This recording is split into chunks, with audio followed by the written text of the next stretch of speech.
मित्रांनो, या व्हिडिओमध्ये आपण पाहणार आहोत मराठा रिझर्वेशन जे 2018 साली दिलं होतं आणि 2021मध्ये ते सुप्रीम कोर्टने रद्दबातल ठरवलं होतं. त्यानंतर पुन्हा 2024 साली ACBC रिझर्वेशन जे आहे ते 10% या प्रमाणामध्ये राज्य शासनाने दिलेलं आहे.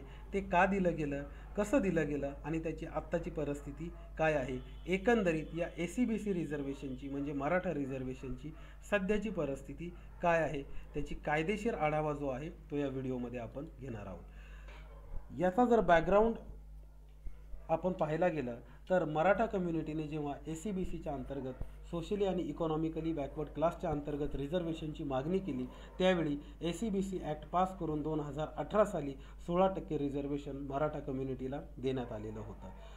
या 16% रिझर्वेशनला पुढे जाऊन हायकोर्टने शिक्षणामध्ये 12% आणि पब्लिक एम्प्लॉयमेंटमध्ये 13% अशा पद्धतीने लिमिट केलं होतं. परंतु याला देखील पब्लिक इंटरेस्ट लिटिगेशन फाईल झाल्याच्या नंतर जयश्री लक्ष्मणराव पाटील विरुद्ध स्टेट ऑफ महाराष्ट्र या PIL अंतर्गत चॅलेंज केलं गेलं होतं सुप्रीम कोर्टमध्ये. सुप्रीम कोर्टच्या पुढे या ठिकाणी 4 इश्यूज फॉर्म करण्यात आलेले होते. पहिला इश्यू जो आहे तो हा की महाराष्ट्र शासनाने जे 50%ची लिमिट क्रॉस करून एक्सेप्शनल रिझर्वेशन किंवा जे एक्सिडिंग रिझर्वेशन 50%च्या पुढे दिलं गेलेलं आहे ते देण्यासाठीचे एक्सेप्शनल सर्कमस्टन्सेस महाराष्ट्र शासनाच्या पुढे आहेत का. 2, सोशली आणि इकॉनॉमिकली बॅकवर्ड क्लासमध्ये मराठा समाज जो आहे तो येतो का, त्यासाठी जो गायकवाड कमिटीचा अहवाल देण्यात आलेला होता तो अहवाल कितपत व्हॅलिड आहे, हा एक मुद्दा सुप्रीम कोर्टच्या पुढे फॉर्म करण्यात आलेला होता. तिसरा मुद्दा जो होता तो 102व्या राज्यघटना दुरुस्तीच्या नंतर राज्यांना अशा प्रकारे ACBCमध्ये कास्ट इन्क्लूड किंवा एक्सक्लूड करण्याचे अधिकार आहेत का. आणि चौथा मुद्दा हा होता की जर राज्यांना अशा प्रकारचे अधिकार असतील तर 102व्या घटना दुरुस्तीने जे NCBC फॉर्म करून national commission for backward class form करून प्रेसिडेंटला ह्या ज्या पॉवर देण्यात आलेल्या आहेत त्या पॉवर दिलेल्या असताना राज्यांच्या पॉवर्स ॲटोमॅटिकली लॉस्ट होतात का किंवा ॲटोमॅटिकली संपुष्टात येतात का. तर मित्रांनो, 102वी घटना दुरुस्ती जी आहे ती म्हणजेच national commission for backward classes form करण्यासाठी करण्यात आलेली होती. त्या अन्वये 342A आर्टिकल बनवून त्यामध्ये जसं शेड्यूल कास्ट आणि शेड्यूल ट्राईबसाठी नॅशनल कमिशन आहे त्या पद्धतीने बॅकवर्ड क्लासेससाठी देखील नॅशनल कमिशन बनवण्यात आलेलं होतं. या नॅशनल कमिशनच्या सल्ल्याने प्रेसिडेंट बॅकवर्ड क्लासेस म्हणून सेंट्रल लिस्टमध्ये कोणतीही कास्ट इन्क्लूड करू शकतात किंवा एक्सक्लूड करू शकतात. म्हणजेच याचाच अर्थ असा होतो की प्रेसिडेंट जर अशा पद्धतीने सोशली आणि इकॉनॉमिकली बॅकवर्ड क्लास इन्क्लूड किंवा एक्सक्लूड करू शकत असतील तर ही जी लिस्ट आहे ही सेम लिस्टवरती राज्यांना देखील ACBCमध्ये कास्ट इन्क्लूड करण्याचे किंवा एक्सक्लूड करण्याचे अधिकार शिल्लक राहतात का. तर त्यामध्ये 102व्या घटना दुरुस्तीमध्ये ही जी प्रोव्हिजन करण्यात आलेली आहे त्यामुळे राज्यांकडे असणारे ते जे पॉवर आहेत त्या राज्यांनी गमावलेले आहेत असं तिथे डिक्लेअर करण्यात आलेलं आहे. म्हणजेच काय, जर आता सेंट्रल म्हणजेच प्रेसिडेंट आणि NCBC जर ACBCमध्ये असणाऱ्या कास्ट इन्क्लूड किंवा एक्सक्लूड करणार आहेत तर राज्यांना त्या पॉवर नाही आहेत. हा एक 102व्या घटना दुरुस्तीचा सगळ्यात महत्त्वाचा परिपाक होता.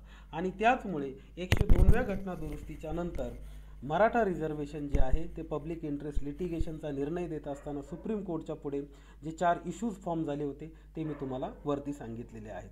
मग reservation for Maratha bridge the 15% ceiling म्हणजे इंदिरा साहनी खटल्यामध्ये जे 50% रिझर्वेशनची मर्यादा घालून दिली गेलेली आहे ती मराठा रिझर्वेशनमुळे महाराष्ट्र शासनाने तोडलेली आहे असं सुप्रीम कोर्टने इथे फाइंडिंग नोंदवलेलं आहे. दुसरं फाइंडिंग जे आहे की जी एक्स्ट्रॉर्डिनरी सर्कमस्टन्स आहे, जर तुम्हाला 50%ची मर्यादा ओलांडून रिझर्वेशन द्यायचं असेल तर तुमच्याकडे एक्स्ट्रॉर्डिनरी सर्कमस्टन्सेस असायला हवेत. परंतु अशा प्रकारचे जे सर्कमस्टन्सेस आहेत ते महाराष्ट्र शासन आमच्याकडे अशा प्रकारचे सर्कमस्टन्सेस होते हे सिद्ध करू शकलेलं नाही आहे. म्हणजेच गायकवाड कमिटीने जो रिपोर्ट दिलेला आहे त्या कमिटीच्या रिपोर्टच्या जोरावरती महाराष्ट्र शासनाला हे एस्टॅब्लिश करता आलं नाही की अशा प्रकारे 50%ची मर्यादा ओलांडून रिझर्वेशन जे दिलेलं आहे ते व्हॅलिड आहे हे महाराष्ट्र शासन जस्टिफाय करू शकलेलं नाही आहे. Maratha were not found socially and economically educationally backward म्हणजेच यामध्ये सुप्रीम कोर्टनं आणखीन एक अशी फाइंडिंग नोंदवली की मराठा समाज जो आहे तो सामाजिकदृष्ट्या आणि शैक्षणिकदृष्ट्या बॅकवर्ड आहे हे देखील त्यांना तिथे दिसलेलं नाही आहे किंवा शासनाला ते पटवून देता आलेलं नाही आहे. या पुढची आणखी एक महत्त्वाची गोष्ट, 102वी जी घटना दुरुस्ती आहे त्या घटना दुरुस्तीने सोशली आणि इकॉनॉमिकली बॅकवर्ड क्लासेसमध्ये कास्ट इन्क्लूड किंवा एक्सक्लूड करण्याचे जे अधिकार आहेत ते प्रेसिडेंट यांना दिलेले आहेत. आणि प्रेसिडेंट यांना ते अधिकार दिलेले असल्यामुळे राज्यांना अशा प्रकारे ACBCमध्ये कास्ट इन्क्लूड करणं, एक्सक्लूड करणं यासाठीची जी निवड करण्याचे जे अधिकार आहेत ते राज्यांचे अधिकार संपुष्टात आलेले आहेत. आणि त्यामुळे महाराष्ट्र शासनाकडे आता अशा प्रकारचा कायदा करण्याचे अधिकार राहिलेले नाहीत, असं 102व्या घटना दुरुस्तीमध्ये 2018 साली एस्टॅब्लिश करण्यात आलेलं होतं. आणि त्याचमुळे 2021मध्ये जेव्हा ही पब्लिक इंटरेस्ट लिटिगेशन 2018च्या महाराष्ट्र शासनाने केलेल्या रिझर्वेशनच्या बाबत गेली, त्यावेळी सुप्रीम कोर्टाने मराठा रिझर्वेशन जे आहे ते इनव्हॅलिड डिक्लेअर केलं.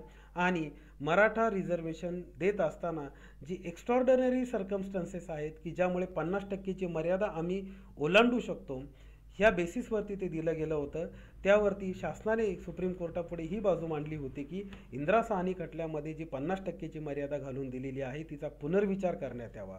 तर सुप्रीम कोर्टनं इथे सांगितलेलं आहे की अशा प्रकारचा पुनर्विचार करण्याची देखील गरज नाही आहे आणि 50%ची जी मर्यादा आहे ती आम्ही रिअफर्म करतोय, पुन्हा ती कायम ठेवतोय.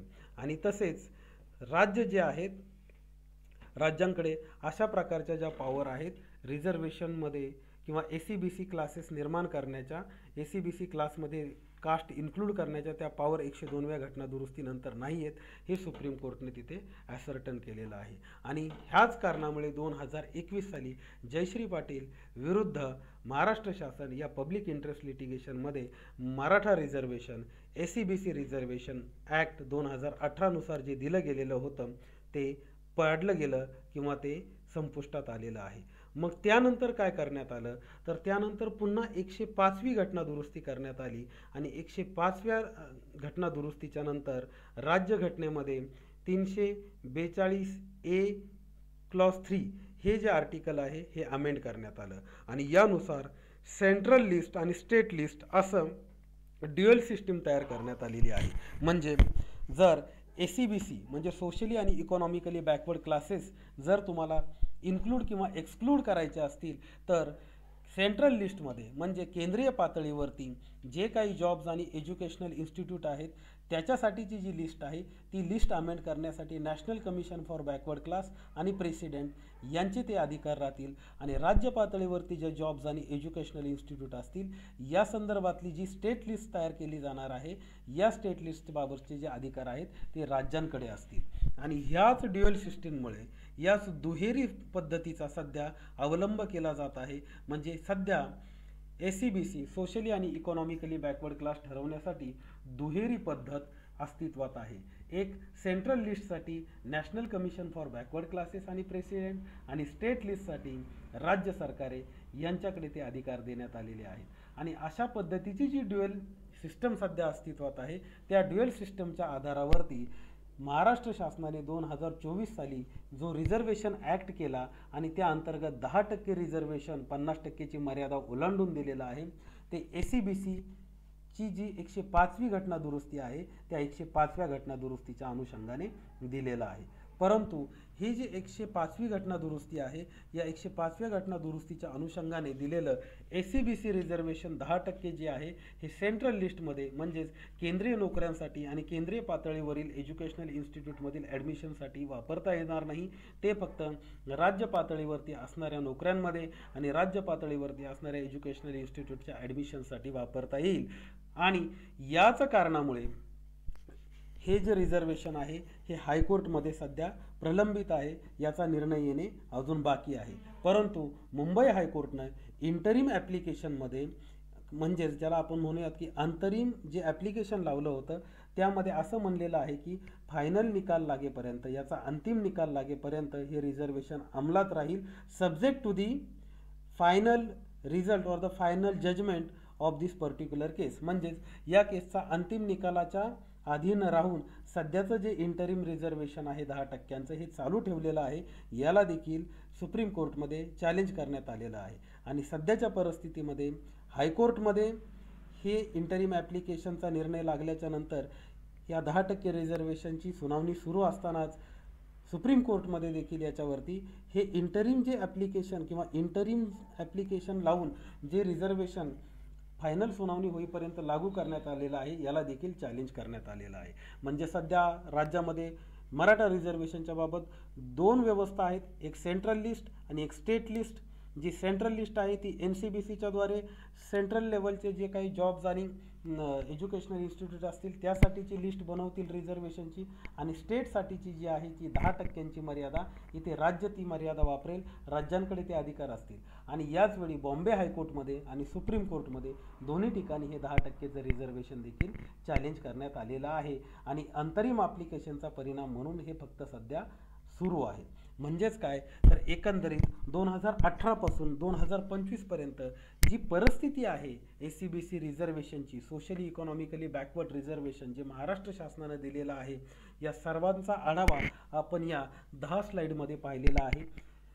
व्हिडिओ आवडल्यास नक्कीच कमेंट करून सांगा, व्हिडिओला लाईक करा, चॅनलला सबस्क्राईब करा आणि ही लिंक इतरांपर्यंत शेअर करा. धन्यवाद.